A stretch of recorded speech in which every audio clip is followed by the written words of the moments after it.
Hello everyone, good evening সবাইকে। আজকে তোমাদেরকে দেখাবো যে মোমো, সসি মোমো তোমরা কিভাবে বানিয়ে খেতে পারো বাড়িতে। মানে সস দিয়ে মোমো কিভাবে বাড়িতে খেতে পারো। ওকে, তার জন্য আমি বানিয়ে নেবো ফার্স্টে মোমোটাকে। তো আমি তেলে ভেজে নেবো, যাকে আমরা কিচেনের ভাষায় বলি প্যান ফ্রাইড মোমো।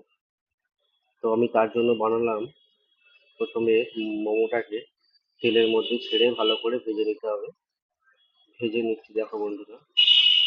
ভেজে নেওয়ার পরে এটা তোমাদেরকে লাগছে একটু কালো কালো, বাট এটা একটু ব্রাউনই ভাজা হয়েছে। একটু ব্রাউন ব্রাউন করে শক্ত শক্ত করে ভেজে নিতে হবে। তারপরে ক্যাপসিকাম, পেঁয়াজ, আদা, রসুন, কিমা ওটা দিয়ে ভালো করে একটু লাল লাল করে নিতে হবে। লাল লাল তো তোমরা সবাই করতে পারো, লাল করতে কার না ভালো লাগে বলো। তো লাল লাল করে নিলাম।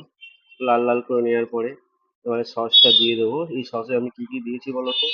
কিছুই না, এই টমেটো কেচাপ, একটুখানি চিলি পেস্ট হালকা, তারপর সল্ট, পেপার, একটুখানি পাউডার, ইয়ে পাউডার, চিনি পাউডার, একটু ভিনিগার, হয়ে গেল।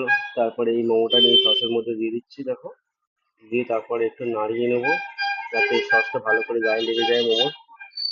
তারপরে তোমার লুকটা দেখো একবার কিরকম এসছে। ওয়াও, ইটস অ্যামেজিং না বন্ধু, বলো তো? আর তোমরা খেয়েও বলবে কেমন লাগলো। ওকে, টাটা।